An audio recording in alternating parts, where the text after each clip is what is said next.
बघा आता आमच्या मंडळाचे कार्यकर्ते अक्षरशः जी गाडी खाजगी गाडी मिळो किंवा ॲटो रिक्षा असेल अशा रिक्षांमधनं रुग्णांना वाचवण्याचा प्रयत्न करत आहे।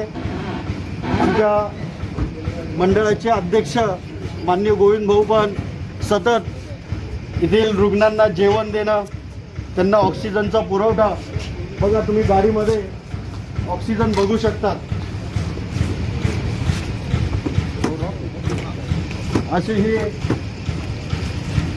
हे आम्ही दिवसभर आणि जोपर्यंत आपले रुग्ण आहेत तोपर्यंत आम्ही हे मंडळाकडनं सेवा देत आहोत।